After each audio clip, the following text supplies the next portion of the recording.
new thing in there would be this specific liver gallbladder flush technique, and also just keeping up with liver detoxification. There's so much downward pressure on our health that I would say for the average person who, well, maybe not the average person, but for the person who's actually serious about getting back to a state of vitality, you really have to go through this process of systemic detoxification at first and then maintenance detoxification, right? There's so much of a focus on adding things in, but we have to take the trash out. The first step of any healing protocol is to lower that toxic load.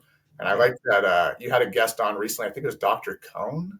Mm-hmm. And he was saying that you can't fill a cup that's full. Right. And that's such a simple and truthful statement as it relates to your health, because we're so used to taking something. Like we got to put something in our body to cure what's wrong with us. A lot of that comes from the pill for every ill paradigm. But truthfully, when you go into the kitchen and it smells like trash, you got to take the trash out. That gets to the root of the problem. You don't spray Febreze. Of course, it's going to be toxic, but you don't try to mask the smell. That's so much of what we do in conventional medicine. And even that has crept into functional medicine a lot. And so my goal, I share my knowledge on TikTok, social media, and with my clients.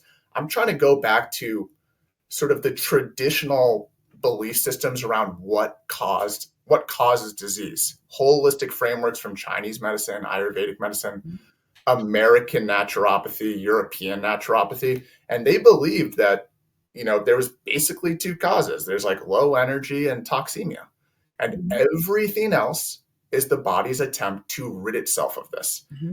And as we go deeper down the stages of toxicity, the body has to adapt more and more. And so 10, 20, 30 years down the line, you have 20 plus symptoms, multiple prescription medications, a whole host of labels and diagnoses.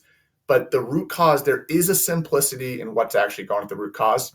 It's going to be a journey, right? It will be a journey if you want to go all the way back, and there will be ups and downs, but there is possibility to get your vitality back and resiliency. And I'm definitely living proof of that. And so I'm very passionate about sharing with people what I believe is to be, some of the truth around